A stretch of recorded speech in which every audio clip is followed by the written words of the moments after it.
Assalamualaikum warahmatullahi wabarakatuh. Halo semuanya, perkenalkan nama saya Nikmatul Hariah, nomor absen 28 dari kelas 12 TAP 1.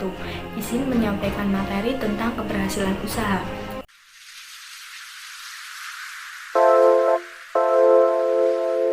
Salah satu cara paling mudah untuk mengetahui suatu usaha berhasil adalah melihat pendapatan yang diperoleh. Jika pendapatan yang diperoleh melampaui target, dapat dikatakan bahwa usaha yang dilakukan berhasil. Keberhasilan usaha adalah keberhasilan dari bisnis mencapai tujuannya, di mana keberhasilan tersebut didapat dari wirausaha yang memiliki otak yang cerdas, yaitu kreatif, mengikuti perkembangan teknologi, dan dapat menerapkan secara proaktif. Selain itu, keberhasilan usaha juga dapat dilihat dari efisiensi proses produksi yang dikelompokkan berdasarkan efisiensi secara teknis dan secara ekonomis. Target perusahaan yang ditentukan oleh manajer pemilik usaha, permodalan, skala usaha, hasil atau laba, jenis usaha atau pengolahan kinerja keuangan, serta image perusahaan.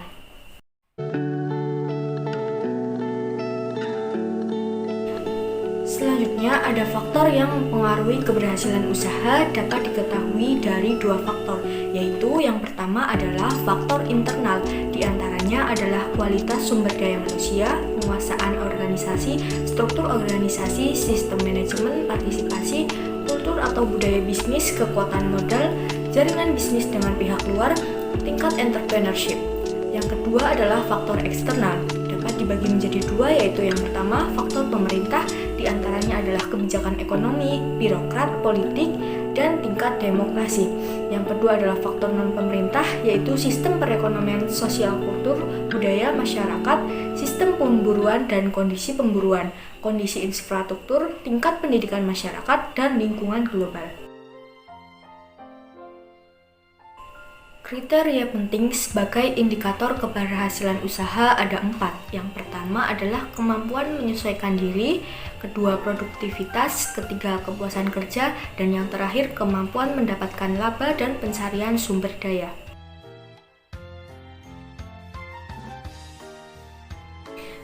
Selanjutnya ada indikator keberhasilan usaha seorang wirausaha. Kesuksesan wirausaha disebabkan orientasi pada tindakan yang berada dalam kerangka berpikir wirausaha, di mana ide-ide yang timbul dapat segera diterapkan walaupun dalam situasi yang tidak menentu. Karakteristik berpikir pada tindakan kewirausahaan ada 5, yaitu yang pertama, sangat bersemangat dalam melihat atau mencari tahu peluang-peluang baru. Yang kedua, mengejar peluang dengan disiplin yang ketat. Yang ketiga, mengejar peluang yang sangat baik dan menghindari mengejar peluang yang melelahkan diri dan organisasi. Yang keempat, fokus pada pelaksanaan. Dan yang terakhir, mengikut sertakan energi setiap orang yang berada dalam jangkauan mereka.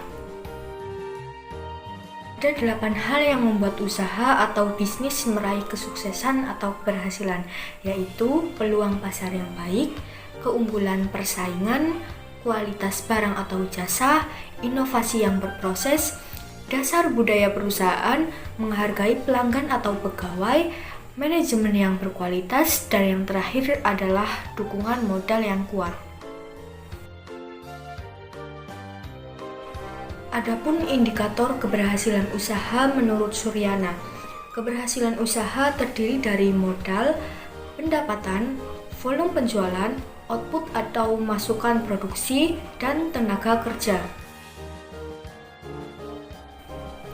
Kemudian yang C adalah keberhasilan produksi massal. Terdapat beberapa faktor dalam keberhasilan produksi massal yang dijabarkan sebagai berikut.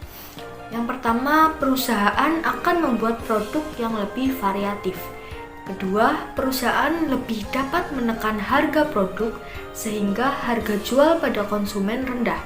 Ketiga, perusahaan akan lebih mampu menyesuaikan produknya untuk mengikuti perubahan zaman, sehingga konsumen lebih tertarik dengan produk tersebut. Lebih efektif dan lebih efisien dalam produksi karena hanya akan membuat produk yang sesuai dengan permintaan konsumennya.